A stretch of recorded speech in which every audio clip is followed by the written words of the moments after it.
እውነተኛ ፍቅርና ለጋስነት በፈተና ወቅት ይገለጣሉ። አስተማሪ ታሪክ። አንዲት ሴት እልህ በተሞላበት ሁኔታ ወደ ሳሎኑ ገባች። ባሏ ፍራንክ ግን በጸጥታ ወንበሩ ላይ ተቀምጦ ነበር። ቁጣ በተሞላበት ድምፆ ፍራንክ፣ በዚህ አካውንት ውስጥ $80,000 ነበረኝ። ከእንቅልፌ ስነቃ $30,000 ጎድሎ አገኘሁት። ገንዘቤ ወዴት ሄደ አለችው፣ ዓይኖቿ እንደ እሳት ይነድ። ፍራንክ በረጋ መንፈስ ሊያስረዳት ሞከረ። ማር፣ ልነግርሽ ነበር ረሳሁት።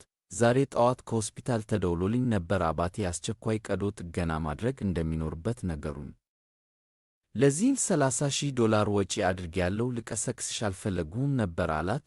ሊንዳ ግን በድንጋጤና በቁጣ ተሞላች። ምንድንና የእኔን ገንዘብ ነው የላከው ብላ በንዴት በጥፊ መታችው። ነገር ግን በዚያው ፍጥነት እንባዋ እንደ ጎርፍ እየፈሰሰ ማልቀስ ጀመረች።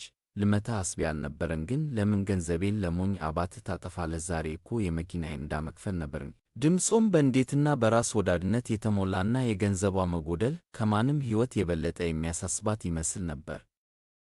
ፍራንክ ግን የሰማውን ማመን አቃተው። ያንን ገንዘብ የሰጠውሽ እኔ ነኝ አላት።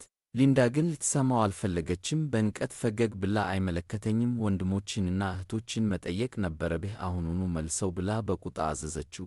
በዚህም የእሱ ቤተሰብ ሕይወት ከራሷ ምቾት እንደማይበልጥ በግልጽ ታሳይ ነበር።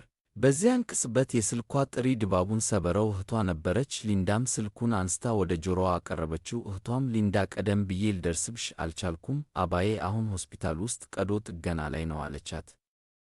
ሊንዳ ምን አለች?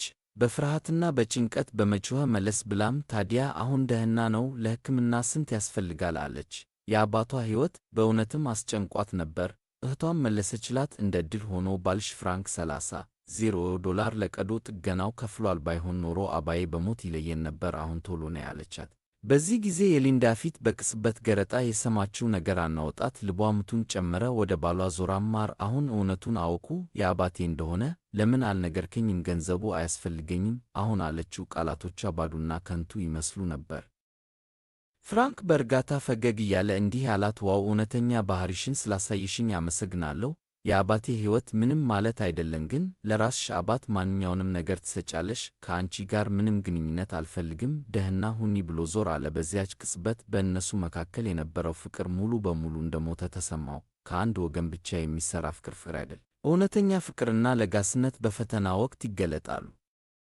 ከገንዘብ በላይ የሰዎች ሕይወትና ክብር ይቀድማል። ሰላም ሁኑ።